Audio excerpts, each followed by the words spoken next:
지난 3월 29일 미국 디자인 업체 M사는 대세 래퍼 릴 나스 X의 신곡 발표에 맞춰 그와 컬래버한 운동화를 출시. 릴 나스 X가 뮤직비디오에서 신은 이 운동화는 당시 666켤레 제작된 한정판으로요. 무려 약 120만 원의 비싼 가격임에도 1분도 안 되어 매진되며 화제를 모았습니다. 그런데 시장 혼란이 우려되니 판매를 중지해 주십시오.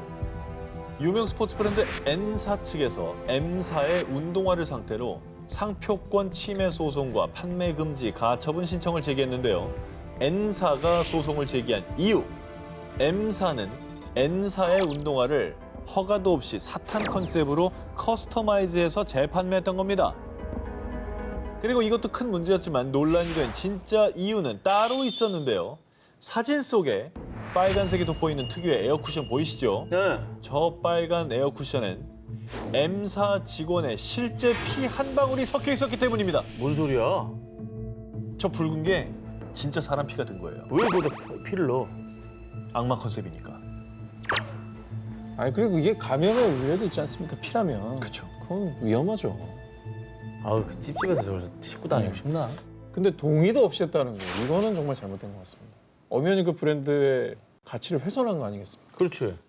N사는 이 사탄 운동화가 자사의 허가를 받아 만들어졌다고 오해한 사람들이 불매 운동까지 벌인다며 소송을 제기. 이에 M사 측은 예술 작품일 뿐이라며 표현의 자유라고 주장했지만 법원은 판매 금지 가처분 신청을 받아들였고요.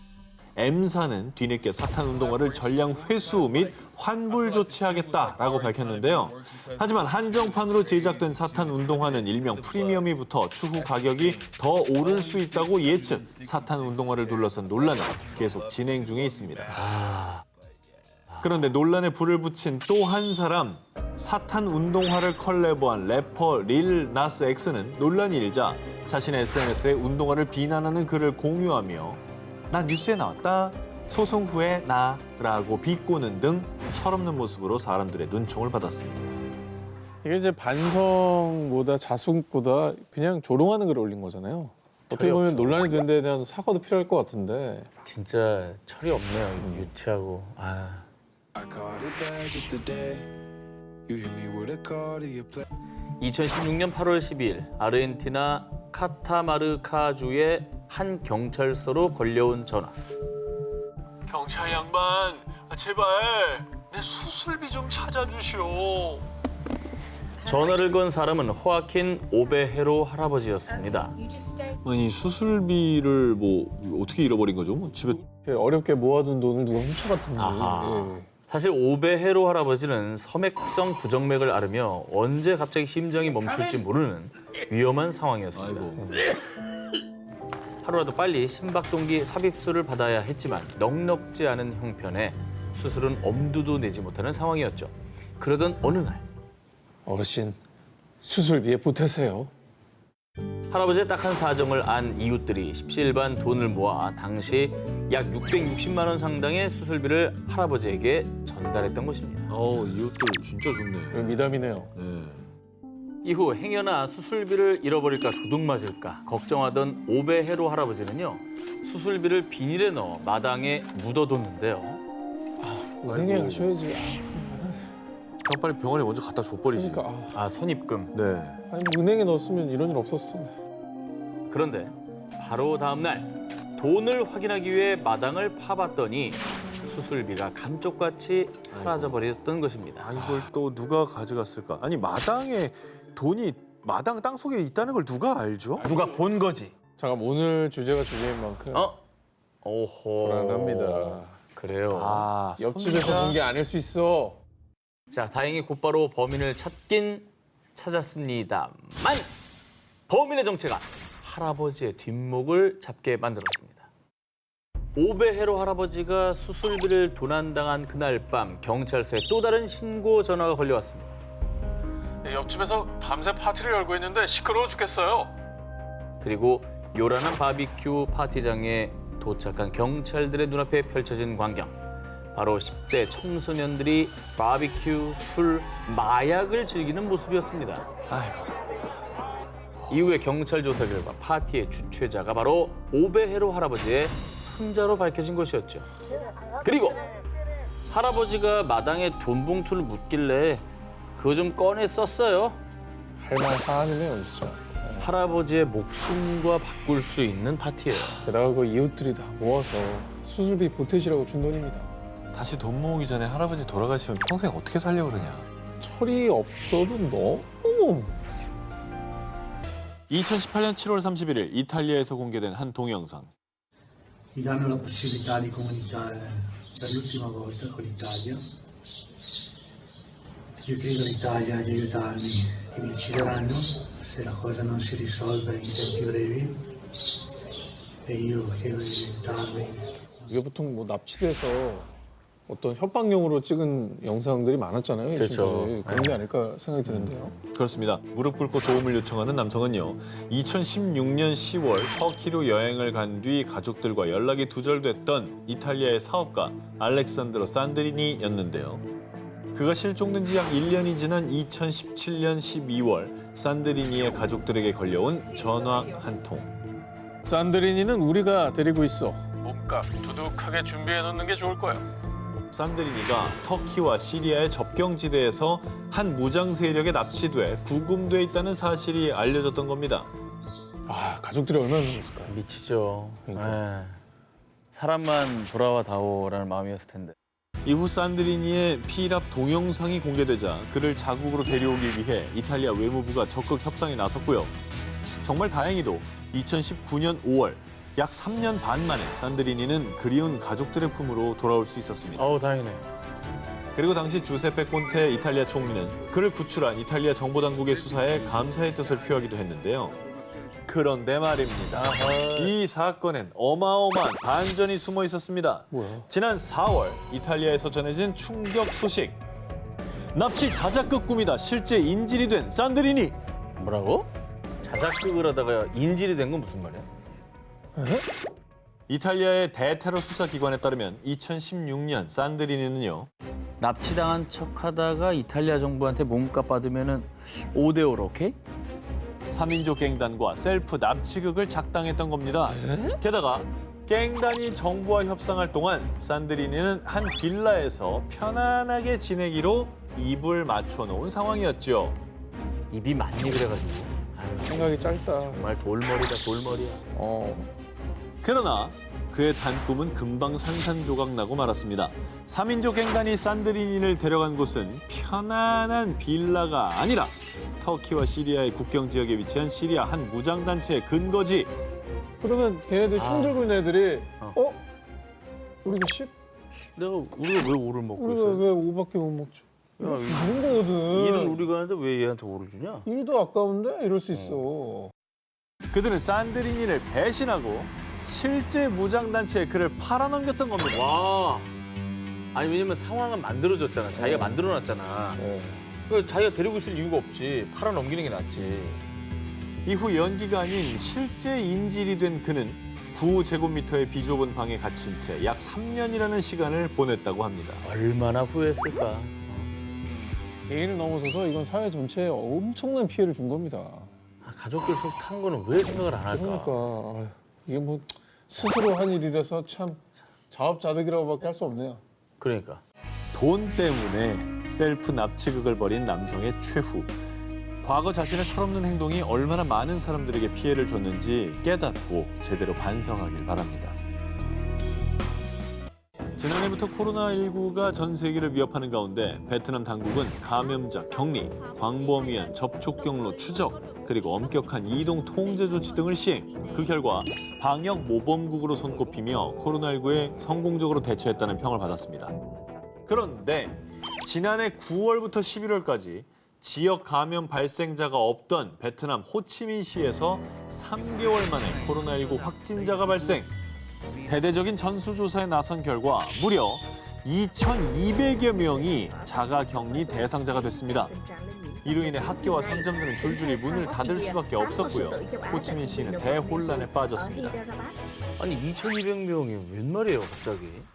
어디서 이렇게 무더기로 나온 거예요? 사실 뭐 작은 구멍 하나가 일파만파 아닙니까? 한 명이 10명 되고 10명이 100명 되고 기하급수적으로 또 퍼질 수밖에 없죠. 그렇죠. 이 당시 베트남 당국이 수많은 사람을 전수조사하는 과정에서 검진비와 격리 비용 등 한화로 약 2억 2천만 원의 비용이 발생했는데요. 그런데 역학조사를 통해 드러난 충격 사실, 이 엄청난 사태는 단 한 명 때문에 시작된 것이었습니다. 한 명 때문에 2,200명이? 그렇죠. 와, 아니, 뭘 어떻게 했길래 그래? 베트남판 슈퍼 전파잖아요. 그러네. 이 사태의 주범은 베트남의 한 항공사 승무원인 드엉 떤 하우라는 남성인데요. 지난해 11월 일본 비행에서 돌아온 그는 규정상 코로나19 검사 결과를 기다리며 자가 격리를 해야 했습니다. 그런데 우리 내일 레스토랑에서 만날래? 코로나? 에이, 설마 내가 걸렸겠어. 괜찮아. 하우는 자가 격리 규정을 위반, 집으로 친구를 부르고 외출해서 식당을 방문하는 등 무려 46명의 사람들을 만났습니다. 하우 본인은 자신이 코로나19에 감염되지 않았을 거라 생각했지만요. 하지만 얼마 뒤 코로나19 확진 판정을 받은 하우. 그리고 며칠 뒤 하우를 만났던 지인 역시 확진 판정을 받았고요. 이로 인해 베트남 보건당국이 급박하게 하우의 이동 경로 등을 역학조사한 결과 무려 2,200여 명이 자가격리가 필요하다고 판단했던 겁니다. 사람 많은 데만 다녔나 보네. 아, 야, 나는 괜찮겠지라고 하는 아니라는 생각이 가장 문제인 것 같아요. 무증상 감염도 있기 때문에 증상이 없다고 안심하면 절대 안 되거든요. 2,200명이 끝이 아닐 수도 있죠. 그러니까 사실 그게 제일 무서운 거죠. 2,200명이 끝이 아닐 수도 있다. 코로나19 방역 수칙을 어긴 하우를 향해 베트남 전역에서 거센 비난이 쏟아졌고요. 결국 베트남에서는 최초로 코로나19 전염병을 전파한 혐의로 기소된 하우. 사회에 물을 일으키고 시민들을 불안하게 한 잘못을 충분히 인정합니다. 이후 법원은 그가 진심으로 반성하는 점 등을 참작해 지난 3월 집행유예를 선고했는데요. 코로나19 이제 괜찮다고 생각하시나요? 방역에는 괜찮다가 없습니다. 아직은 우리 모두가 조심 또 조심해야 한다는 걸 잊지 않길 바랍니다. 2019년 4월 미국 뉴욕주 수백억을 가진 독일 재벌가의 상속녀이자 뉴욕 사극의 유명 인사로 알려진 애나 델비가 법정에 들어서자 언론의 관심이 집중됐습니다. 뭐 갑질 어허. 아니면 상속 문제로 가족들 간에 뭐 싸움이 벌어졌다든지. 2013년 뉴욕 패션쇼장에 등장하며 단숨에 사교계 샛별로 떠오른 애나 델비. 그녀는 머리부터 발끝까지 온갖 명품으로 치장을 했고요. 한 달에 수천만 원을 내고 맨하튼 고급 호텔에 숙박하며 $100짜리 팁도 척척. 그녀의 삶은 화려함 그 자체였습니다. 그런데 당신을 사기 혐의로 체포합니다. 사실 그녀의 머리부터 발끝까지 모든 게 가짜. 독일 부호의 상속녀라던 애나 델비의 실체는 평범한 기자 출신의 애나 소로킨. 그녀는 파리에서 패션지 기사를 쓰며 화려한 상류 사회에 대한 동경을 갖게 됐고요. 그렇게 그녀의 철없는 가짜 상속녀 놀이가 시작됐습니다. 먼저 그녀는 사업 계획서를 위조해 은행에서 약 2억 3,400만 원을 대출받았고요. 처음에는 사교계에서 환심을 사기 위해 스스럼 없이 지갑을 열었습니다. 하지만 그녀의 철없는 가짜 상속녀 놀이는 걷잡을 수 없는 사기 행각으로 이어지게 됩니다. 독일 은행에서 바로 이체가 안 되네. 나중에 입금해 줄 테니 돈 좀 빌려줘. 지인들과 떠난 모로코 여행에서 약 7천만 원의 비용을 지인에게 떠넘기거나 호텔 숙박비도 핑계를 대며 미루는 등 애나의 행동을 수상하게 여긴 지인들에 의해 결국 절도와 사기 혐의로 체포. 그런데 그녀의 진짜 정체가 발각됐음에도 할리우드 스타일리스트를 고용해서 명품 옷을 입고 재판장에 등장하는가 하면 옷이 마음에 안 든다며 재판을 거부하기도 했는데요. 뿐만 아니라 사람들이 멋대로 내가 부자라고 착각한 걸 어쩌라고요. 그리고 내가 죄책감을 가지면 진짜 거짓말한 게 되잖아요. 무슨 말이야? 거짓말 안 했다는 거야? 난 이해가 안 가요, 일단. 저 대사는 뭔지 모르겠는데요? 자기가 죄책감까지 갖지 않겠다. 아 정말 참신하다. 왜냐하면 난 거짓말을 하지 않았기 때문에.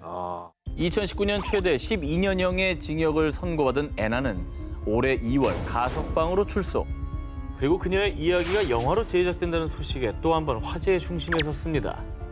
하지만 언론에서 떠드는 자신의 이야기들을 자랑스럽게 SNS에 게재하는 등 여전히 반성하지 않는 모습을 보였고요.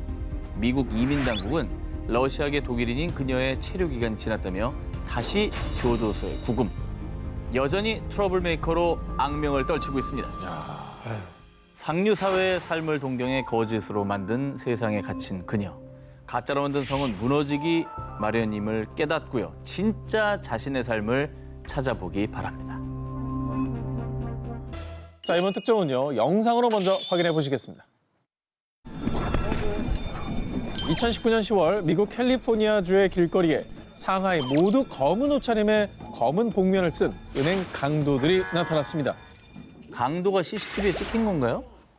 남자 길거리 행인이었던 남자가 도망가잖아요. 혹시 총이라도 있을까 봐. 그렇지, 그렇지. 네.